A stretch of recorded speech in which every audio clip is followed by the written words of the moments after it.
I should have known better than to have had my head turned by a good-looking Italian, but this air fryer is very attractive and I've been sharing my home with it for 2 weeks. It's been great to look at, but cooking with it has been slightly problematic. In this video, I'll tell you all about Gino D'acampo's beautiful green 2-drawer 9-litre air fryer and why it's sadly going to have to go back to the manufacturers. First of all, if you're new to this channel, I just want to explain that I buy almost all the products that you see reviewed. So this video isn't sponsored and this product wasn't gifted to me.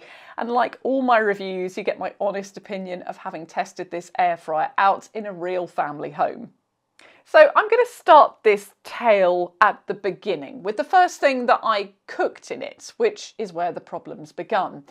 Now, the first thing I cooked in this air fryer was actually nothing, which is the first thing I cook in every air fryer because I want to run it for a good 10 minutes to make sure the new appliance smell is properly burned off. You may have heard stories that all air fryers smell terrible when you're doing this first cook, but actually I do this a couple of times a month with new air fryers and it's not really that big a deal. But with this one, it smelled really bad. So bad that I actually stopped it and checked to make sure there wasn't any packaging that I had left in it, but there wasn't. So I ran it for about 20 minutes at 200 Celsius with the windows open in the kitchen and the extractor fan running on maximum power. And by the end of it, it was fine. Now, really, that was a minor problem which I could get over. The first real problem, however, occurred when I cooked food in it. Now, to give this a little bit of context, on this air fryer, the drawers lock in place and there are buttons you press with your thumb to release them when you want to open the drawer, which is a great safety feature if you have young kids. The first proper food cook I did was a 1.6 kilogram chicken. It fitted comfortably in the large drawer and the results at the end were pretty good. It took about 50 minutes to cook at 180 Celsius and while it was resting, I did roast potatoes in the same drawer, which were also very good. However, as soon as everything was cooked, we noticed a problem.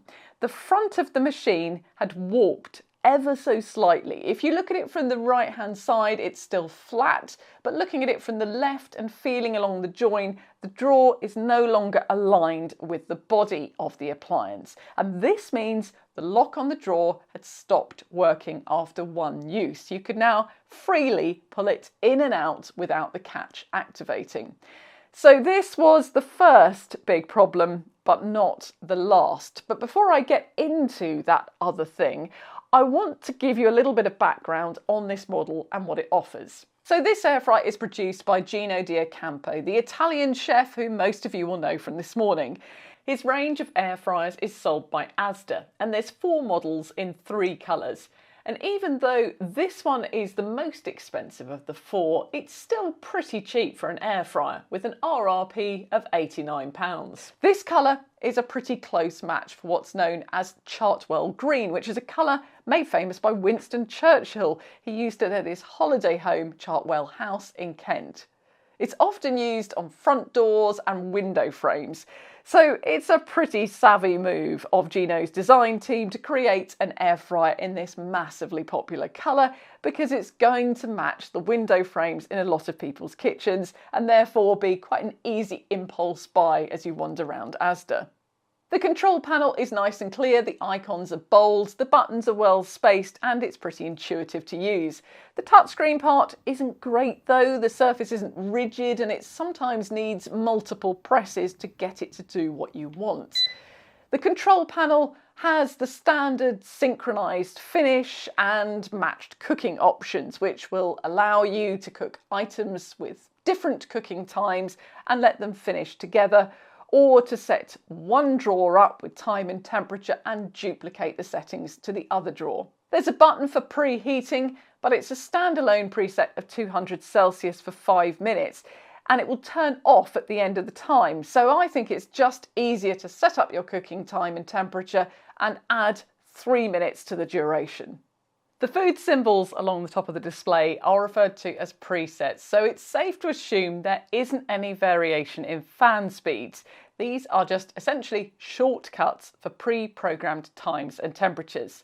From left to right, you have fries, chicken, fish, cakes, vegetables, and dehydrate. That dehydrate setting is slightly different from the others, as the timing goes up and down in hours, not minutes, and the temperature range is cooler than the others. The maximum temperature of this air fryer is 200 Celsius and the lowest is 80 Celsius, unless you use the dehydrate button, where the lowest temperature you can choose is 40 Celsius and the longest time you can program it for is 24 hours. And you'll be pleased to know that you can adjust time and temperature midway through cooking. Setting it up to use is straightforward. Power on the right, choose the left or right drawer, either use a preset or program manually, and then press the start button on the bottom left. At the end of the cooking time, it automatically goes into a cooling cycle with the fans running.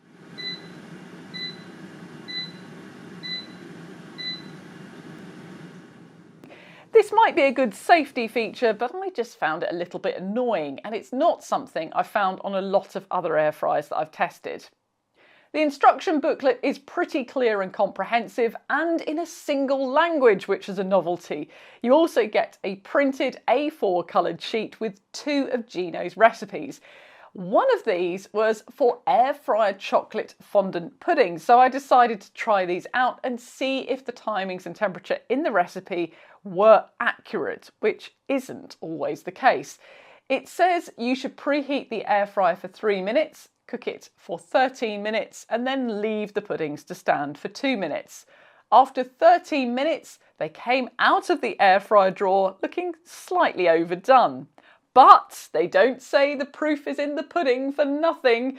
And when we cut them open after the 2 minutes, there was a beautiful runny chocolate centre and they tasted great.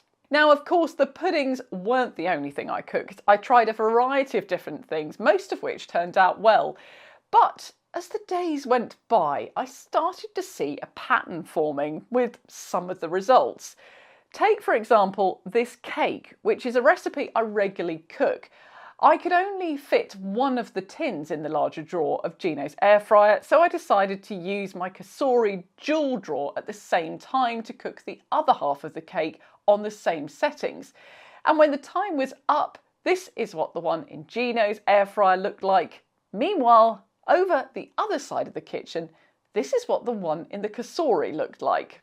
I also tried a prepared joint of pork from M&S, and even though I reduced the cooking time and temperature as is advised for air fryers, the results were less than photogenic. So I decided to test a hunch I had. I was convinced that Gino's air fryer was in fact running hot. So I set it up for 200 Celsius and added my trusty oven thermometer.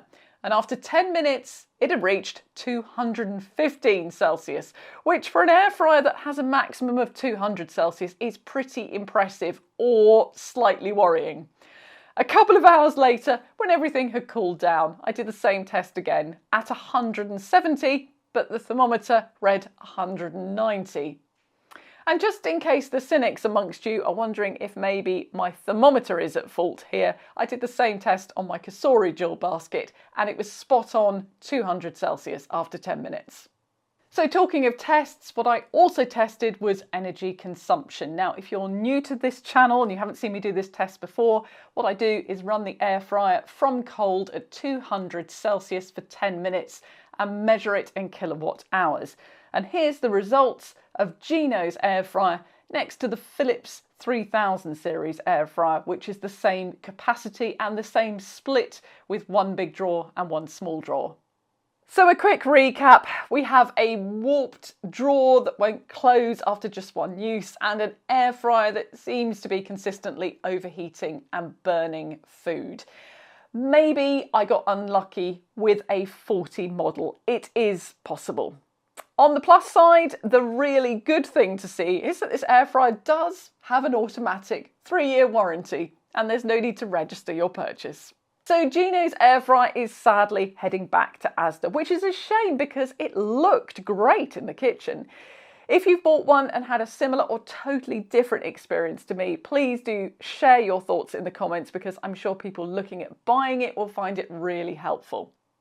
Next up in my kitchen, I'm going to be looking at Ninja's 5.2 litre AF160 UK single drawer air fryer and finding out if you really can fit a 2 kilogram chicken in the drawer as is advertised. If you fancy seeing that, make sure you're subscribed to the channel and hit the notifications button. Thanks for watching.